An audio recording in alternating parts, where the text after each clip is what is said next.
Cerno, épisode 59. On est samedi après-midi et je suis arrivé en catastrophe rue Marc Seguin parce que Farah, que j'ai interviewé l'autre jour dans l'immeuble où a été assassinée Alice Partouche Benaïm, m'a envoyé un message pour me dire qu'ils étaient en train de vider l'appartement où le meurtre a eu lieu parce que le monsieur était en grande dépression. Et Farah m'a dit mais essaie peut-être de venir pour éventuellement le visiter. Et elle m'a dit que le service de nettoyage avait garé le camion dans la rue. Elle a laissé un mot sur le camion. Et le camion est là, plein de meubles. Donc je vais entrer dans l'immeuble. Et je vais aller voir Farah. Les journalistes, ils sont pas avares de conneries, on le sait hein, quand même. Hein. Oh oui. C'est quoi la vie? Quelle drôle de question. Pour moi, c'est de la merde, non? Oui, j'aime pas les humains. Vous êtes une femme de gauche? Tu vas pas réussir dans la vie. Je fais ce que je veux, mais j'aime pas qu'on m'emmerde. Connasse, va, j'ai levé une plume, je me suis fâché avec elle. Hein. Comme quoi le destin, il faut toujours croire en l'être humain. Et France gagne.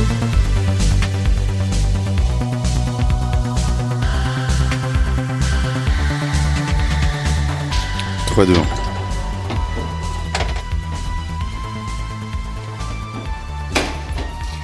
Ça va et toi? Oui, je croyais que tu montais au 4e. Bah je suis passé te voir quand même. Ouais. Tu veux venir avec moi? Ouais.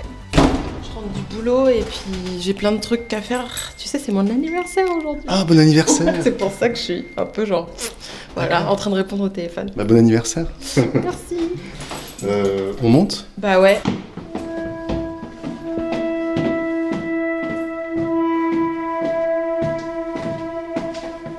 Donc ce matin, je pars au travail aux alentours de 9h et un détail auquel j'y ai pensé après, il y avait 3 énormes sacs poubelles noirs dans le hall et je les ai vus et j'y ai pas prêté attention. Et là tout à l'heure en rentrant du travail, je croise un monsieur dans l'escalier qui descend recouvert d'une combinaison blanche, tu sais, de peintre un peu, il y avait que sa tête qui dépassait, plus une visière de Covid, avec un vélo sous le bras, et je me dis c'est quand même un peu excessif, tu sais, d'être protégé à ce point-là pour le Covid. Et ensuite, en fait, ça a fait tilt dans ma tête, je me suis dit qu'il avait la tenue d'un monsieur qui fait du nettoyage et qui vide un appart, quoi. Je lui ai demandé si c'était bien un appartement au 4e qu'ils étaient en train de vider, et il m'a répondu oui. Et effectivement, j'ai demandé ce qui était arrivé au monsieur, et il m'a répondu qu'il était apparemment hospitalisé pour dépression, grande dépression. Et donc voilà. Et puis après, je te dis, d'après les renseignements que j'ai eus, ce serait donc l'appartement d'Alice, quoi.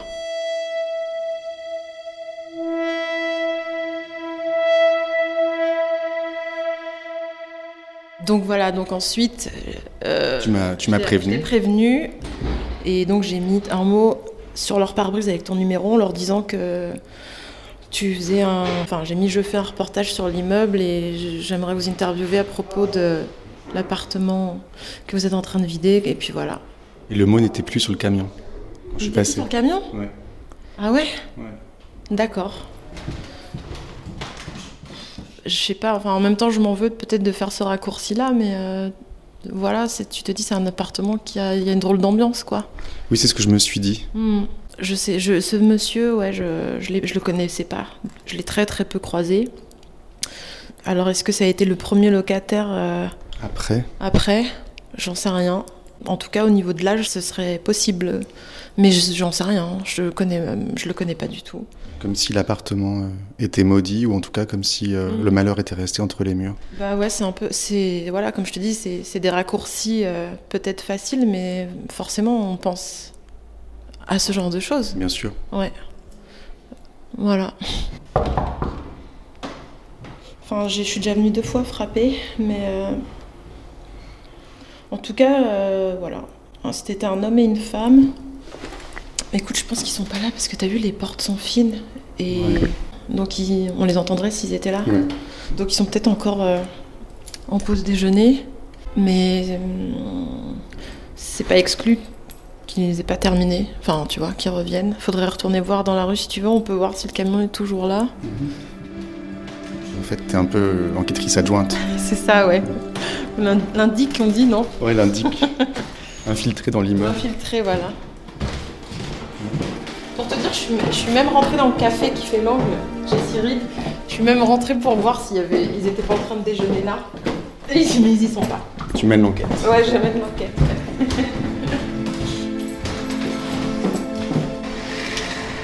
Ah ouais, le mot il n'y est plus. Bon. Cette enquête est absurde, mais elle a du sens pour nous, j'ai l'impression. Ouais, c'est ça. C'est vrai ce que je me dis, en fait, pourquoi on fait tout ça? Parce que ouais, j'aimerais bien voir comment est l'appart, quelle est la configuration du lieu, ce que ça peut raconter encore. Ouais, bien sûr. Peut-être des papiers peints ou des carrelages ou je sais pas. Et puis la surface aussi, ça peut surface, parler ouais. d'Alice Partouche Bien sûr, Benaïm. ouais, surtout ça, la surface. Ça, si c'était un appartement pour une personne ou est-ce que éventuellement elle aurait pu y élever son fils ou je sais pas. Oui, c'est ça. Si elle a pu y vivre longtemps, Ouais. ou c'est un appartement de célibataire. Moi, il me semble que ça doit être assez petit. Hein. Ah, ils sont là. Ah oui, Bonjour. Bonjour monsieur. C'est vous qui avez vidé l'appartement ? On a commencé. D'accord. Parce qu'en fait, on fait un documentaire avec madame qui habite dans l'immeuble. Et on aurait beaucoup aimé le visiter, l'appartement. Non. Pourquoi ? Il n'est pas en état d'être visité, l'appartement. Mais juste pour voir le lieu, même si c'est sale. Non. C'est... Vous voyez ce qu'on vient d'enlever, là, il y en a encore autant à enlever. Non. C'est un souci familial, là, donc... Je peux vous poser une petite question, en fait. Le monsieur qui l'habitait, c'était quelqu'un de votre famille, C'est donc ? mon frère, ouais. Et en fait, il l'habitait depuis quand ? Ça fait 30 ans qu'il est là. Et vous savez à qui il appartenait avant ? Ah, j'en sais rien, non. Ça, c'est mes parents qui ont pris le bail, donc... On sait à qui il appartient, on connaît le nom de la propriétaire, mais qui le louait avant, ça je sais pas. Non, je sais pas. D'accord. Vous pourriez me mettre en contact avec la propriétaire ? Non, c'est un peu délicat. Oui. Franchement, c'est une situation très très délicate. Hein. Ah.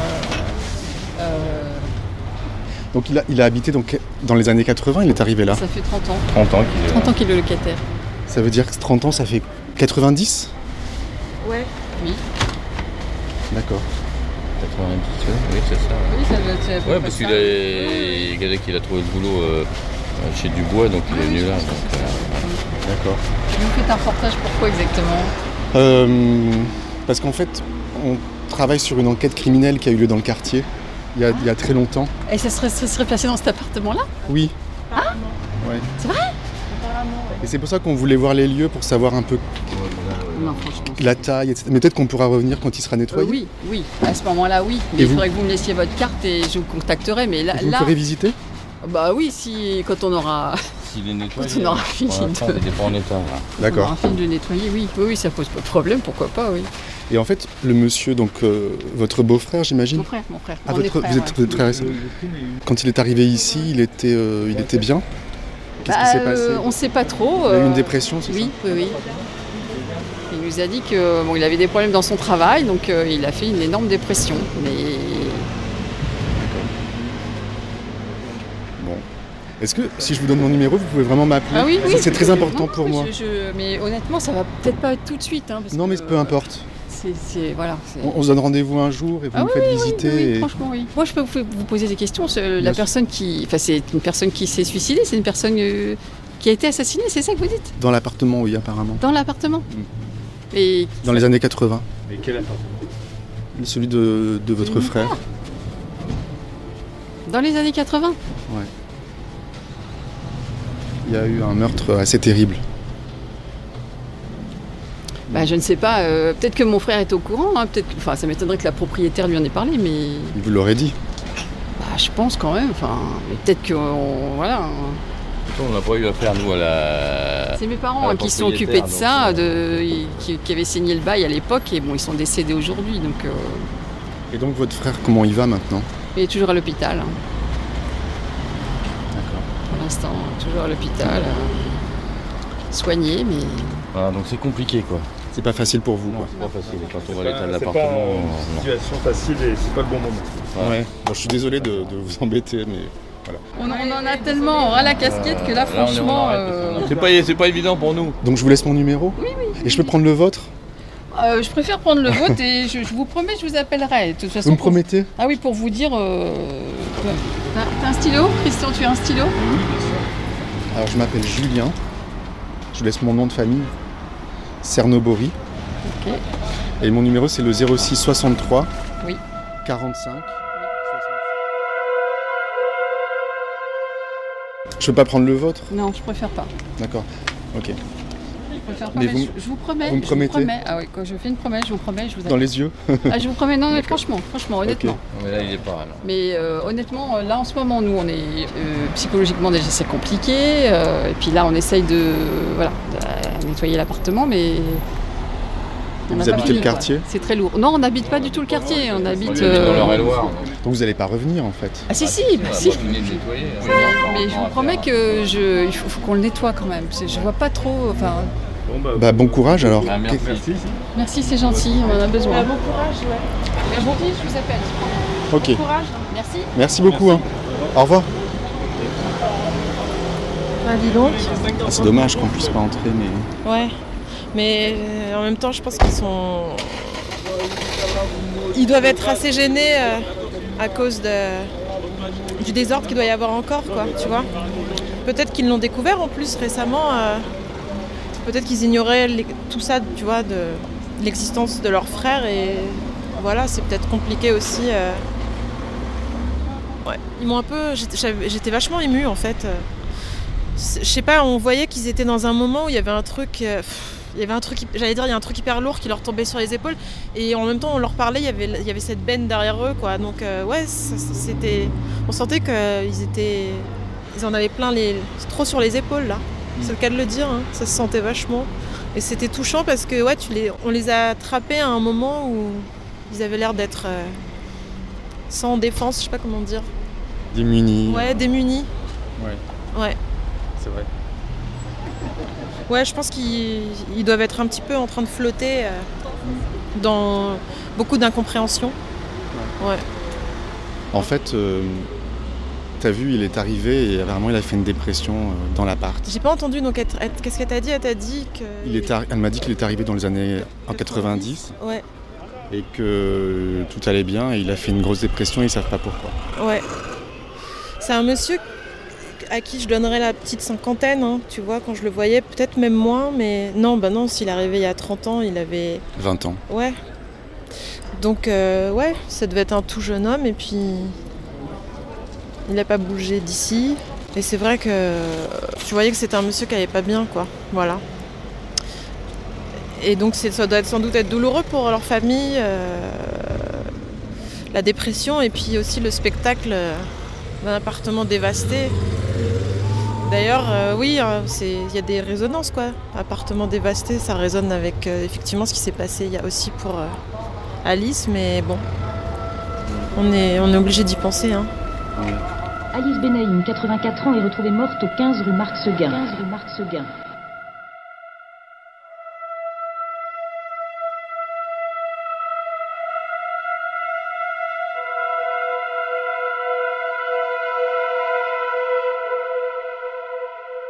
En fait, j'ai l'impression que tu te sens un peu lié à Alice Partouche Benaïm. Oui, c'est vrai. C'est vrai que je me sens liée à elle et j'ai pas vraiment d'explication. La seule explication, je te dis, c'est peut-être juste physique dans le sens de vivre dans les mêmes murs qu'une personne et de faire les mêmes itinéraires. Donc c'est plutôt quelque chose de l'ordre de l'occupation de l'espace, quoi. Même si c'est une autre époque, je pense que c'est vraiment de cet ordre-là. Je me sens proche d'elle juste pour cette raison-là, parce que je ne la connais pas du tout, tu vois. En fait, à part son nom et son âge, je sais absolument pas qui était cette femme, mais... Et puis j'ai pas tout à fait son âge, enfin j'ai pas encore son âge, quoi. Donc je peux pas dire non plus je suis une vieille dame, alors par empathie je me mets à sa place, mais... Peut-être qu'elle a eu ton âge dans l'immeuble. Oui, comme tu dis, si l'immeuble il date des années 30 et qu'elle est décédée en 84, elle aurait pu arriver à 30 ans, ouais, c'est pas impossible. Et puis de toute manière, je sais pas si c'est le plus important, la question de l'âge, en fait. Et toi, ça va depuis notre conversation, est-ce que tu n'es pas trop... Parce que tu vis quand même dans l'immeuble, est-ce que c'est pas trop inquiétant de parler de tout ça, de remuer tout ça pour toi? Non, je suis dans la vie, quoi, tu vois. Donc je me sentais pas mal avant, dans cet appartement, dans cet immeuble, et tu vois, je me sens bien ici, ouais. C'est pas dans les murs que je me sens mal, quoi, mais forcément je pense à cette histoire, quoi. J'y pense, ouais. Et puis d'en avoir parlé, j'y ai encore pensé aussi. J'ai une question. Qu'est-ce que ça veut dire Farah ? Et ben Farah, ça veut dire le bonheur. Le bonheur. Ouais. Le bonheur ou la joie, je sais plus. Ça vient de la langue perse.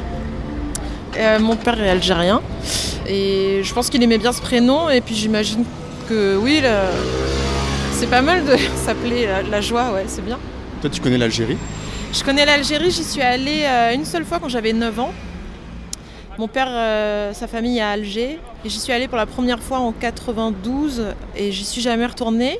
Et j'avais adoré, ouais. Quand je suis rentrée de ce voyage, j'avais dit à ma mère que j'irais m'installer là-bas quand je serais grande. Ah bon ? Ouais, j'avais trouvé ça fantastique. Et malheureusement, je suis jamais retournée et ça me travaille beaucoup en fait. Ça me travaille vraiment beaucoup. Je ressens un manque, quoi. Je ressens un manque.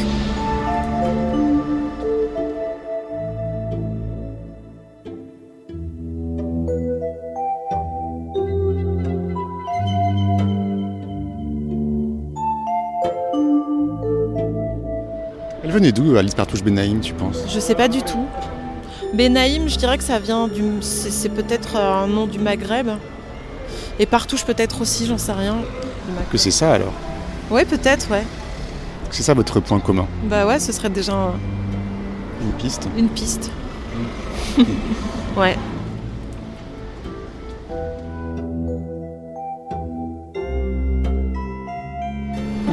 Où sont enterrés les gens qui meurent ici ? Bah, je ne sais pas. En fait, je me posais la question parce que, comme beaucoup de Parisiens, j'adore aller dans les cimetières parce que c'est des endroits où tu es au calme et où tu peux voir des arbres et tout ça. Je suis allée au cimetière de Montmartre il y a quelques jours déjà et je me suis demandé où pouvait être enterrée Alice.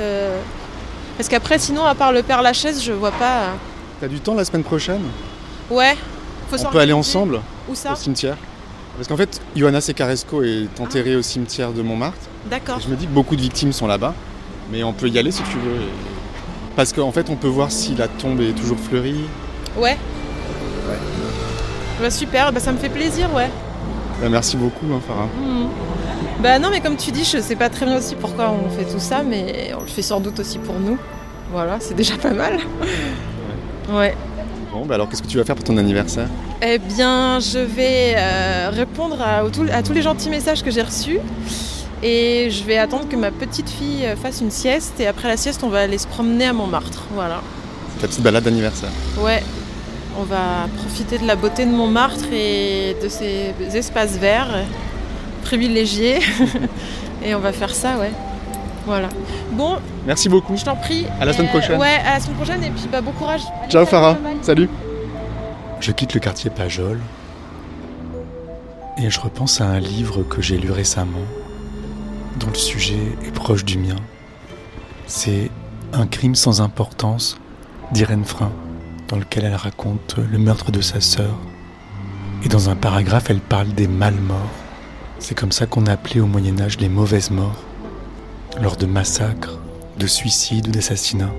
Et on disait que les victimes de la mal-mort continuaient à souffrir après leur décès, qu'elles n'arrivaient pas à trouver le repos, qu'elles continuaient à hanter les lieux où elles avaient vécu et qu'elles se rappelaient à la mémoire des vivants. Donc ça me fait penser à Alice. En tout cas, la prochaine étape, c'est le cimetière Montmartre, qui est peut-être sa dernière demeure. On verra bien où cette histoire nous mène. À 77 ans, la vieille dame n'avait aucun moyen de se défendre. À suivre. Elle me hante en fait depuis toujours. Françoise ! Chères auditrices et auditeurs, pour soutenir Cerno, vous avez deux possibilités. Participez sur patreon.com/Cerno pour le prix d'un petit livre de poche, ou, si vous ne pouvez pas, abonnez-vous sur votre appli, mettez 5 étoiles sur Apple Podcast, éventuellement laissez un petit commentaire et partagez Cerno au maximum sur vos réseaux sociaux. Ça n'a l'air de rien, c'est très important pour moi et pour la longévité du podcast. Merci beaucoup, à dimanche prochain, et n'oubliez pas, ne laissez pas traîner vos grands-mères.